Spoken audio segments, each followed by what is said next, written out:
বিসমিল্লাহির রহমানির রহিম। আমি তাদেরকে শাস্তি দ্বারা পাকড়াও করেছিলাম, কিন্তু তারা তাদের পালনকর্তার সামনে নত হল এবং কাকুতি মিনতিও করল। অবশেষে যখন আমি তাদের জন্য কঠিন শাস্তির দ্বার খুলে দেব, তখন তাতে তাদের আশা ভঙ্গ হবে। তিনি তোমাদের কান, চোখ ও অন্তঃকরণ সৃষ্টি করেছেন। তোমরা খুবই অল্প কৃতজ্ঞতা স্বীকার করে থাকো। তিনিই তোমাদেরকে পৃথিবীতে ছড়িয়ে রেখেছেন এবং তারই দিকে তোমাদেরকে সমবেত করা হবে। তিনিই প্রাণ দান করেন এবং মৃত্যু ঘটান এবং দিবারাত্রির বিবর্তন তারই কাজ। তবু কি তোমরা বুঝবে না? বরং তারা বলে, যেমন তাদের পূর্ববর্তীরা বলত। তারা বলে, যখন আমরা মরে যাব এবং মৃত্তিকা ও অস্তিত্বে পরিণত হব, তখন কি আমরা পুনরুত্থিত হব? অতীতে আমাদেরকে এবং আমাদের পিতৃপুরুষদেরকে এই ওয়াদাই দেওয়া হয়েছে। এটা তো পূর্ববর্তীদের কল্পকথা বই কিছুই নয়। বলুন, পৃথিবী এবং পৃথিবীতে যারা আছে তারা কার? যদি তোমরা জানো তবে বলো।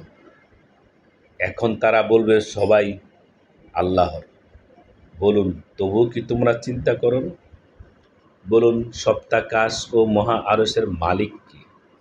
এখন তারা বলবে, আল্লাহ। বলুন, তবুও কি তোমরা ভয় করবে না?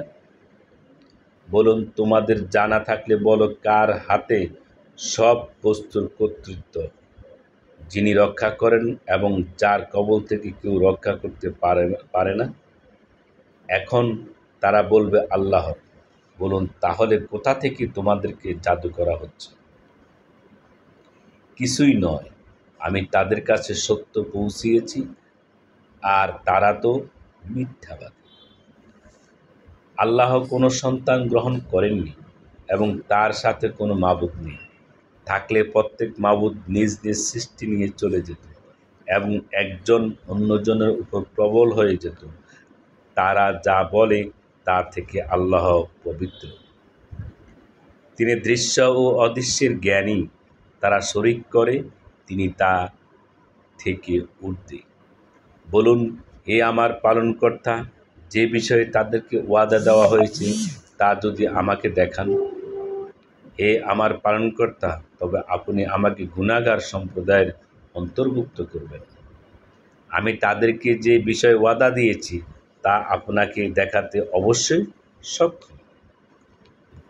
মন্দের জবাবে তাই বলুন যা উত্তম।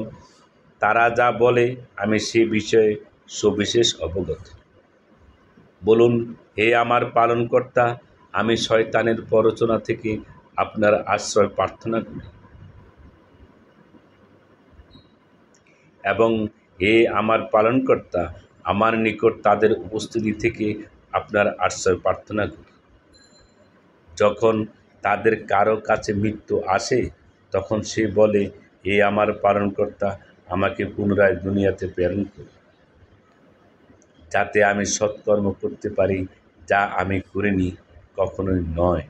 এ তো তার একটি কথা মাত্র। তাদের সামনে পর্দা আছে পুনরুত্থান দিবস পর্যন্ত।